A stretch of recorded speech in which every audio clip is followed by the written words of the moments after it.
भगवान श्री हरि विष्णु को नमन। भगवान श्री हरि विष्णु की जय हो। पुरुषोत्तम मास महात्म कथा अध्याय 13 का सार। सूत जी बोले, हे मुनि श्रेष्ठों, अब मैं आपको उस पवित्र कथा का सार सुनाता हूँ जिसमें धर्मात्मा राजा दृढ़धनुआ के जीवन, उनके वैभव और अंतर मन में उठे वैराग्य के भाव का अद्भुत वर्णन है। ऋषियों ने विनम्र होकर कहा, हे सूत जी, पुरुषोत्तम मास के प्रभाव से राजा दृढ़धनुआ ने कैसे राज्य, परिवार और अंत में भगवान का परम धाम प्राप्त किया। कृपा करके इस कथा को विस्तार से कहिए। अब सूत जी बोले, हे विप्रो, यह कथा स्वयं भगवान नारायण ने नारद जी से कही थी, वही अब मैं आप सभी को सुनाता हूँ। श्री नारायण बोले, हे नारद, हे देश में चित्रधर्मा नाम का एक धर्मात्मा और प्रतापी राजा था। उसका पुत्र दृढ़धनुआ अत्यंत तेजस्वी, सत्यवादी, धर्मपरायण और गुणों से युक्त था। वह बाल्यावस्था से ही अत्यंत बुद्धिमान था और गुरु से फिर शास्त्रों का अध्ययन कर उनकी आज्ञा लेकर अपने पिता के पास लौट आया। उसे देखकर राजा चित्रधर्मा अत्यंत प्रसन्न हुए। समय आने पर राजा चित्रधर्मा ने वैराग्य धारण किया और राज्य का भार दृढ़धनुआ को सौंपकर स्वयं वन में तप करने चले गए। वहां भगवान श्री कृष्ण का स्मरण करते हुए उन्होंने तप किया और अंततः परम धाम को प्राप्त हुए। पिता के वियोग से राजा दृढ़धनुआ को शोक हुआ, परंतु उन्होंने धर्म के अनुसार सभी संस्कार पूर्ण किए और फिर राज्य संचालन में लग गए। वे अत्यंत न्यायप्रिय, पराक्रमी और गुणवान राजा थे।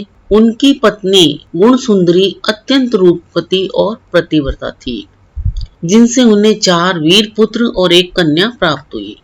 राजा दृढ़धनुआ के राज्य में सुख समृद्धि थी। वे विद्या, शौर्य और नीति में निपुण थे तथा अपने शत्रुओं का नाश करने वाले थे। परंतु एक दिन उनके मन में एक गहरी चिंता उत्पन्न हुई। एक रात्रि उन्होंने सोचा, मैंने न तो कोई तप किया है, न दान किया है, न ही यज्ञ किया है, फिर भी मुझे इतना वैभव कैसे प्राप्त, इसका कारण क्या है? इस प्रश्न ने उनके मन को व्याकुल कर दिया। अगले दिन वन में वे शिकार के लिए गए और एक मृग का पीछा करते करते वे गहन वन में पहुंच गए। वहां प्यास से व्याकुल होकर उन्होंने एक सरोवर से जल पिया और एक विशाल वट वृक्ष के नीचे विश्राम करने लगे। उसी समय वहां एक अद्भुत घटना घटी। वहां पर एक अद्भुत तोता आया जो मनुष्य की वाणी में एक गूढ़ श्लोक बार बार बोलने लगा। हे मनुष्य, इस संसार के क्षणभंगुर सुखों में फंसकर तू आत्म तत्व का चिंतन नहीं करता है तो इस संसार सागर से पार कैसे होगा? उस श्लोक को सुनकर राजा चकित और मोहित हो गए। वे सोचने लगे, यह कोई दिव्य पुरुष है क्या? क्या यह स्वयं शुकदेव जी हैं जो मेरा उद्धार करने आए हैं? इतने में उनकी सेना वहां पहुंच गई और वह शुक पक्षी अंतर्ध्यान हो गया। राजा उस गूढ़ वचन को मन में धारण कर अपने नगर लौट आए। अब उनका मन संसार से हटने लगा। वे मौन रहने लगे, भोजन त्याग दिया और किसी से बात भी नहीं करते थे। उनकी पत्नी यह अवस्था देखकर रानी गुण सुंदरी अत्यंत चिंतित हुई। उसने विनम्रता से पूछा, हे स्वामी, आपको क्या चिंता है? आप मौन क्यों हैं? कृपया अपने मन की बात कहिए। परंतु राजा उस शुक के वचनों में इतने डूबे हुए थे, उन्होंने कोई उत्तर नहीं दिया।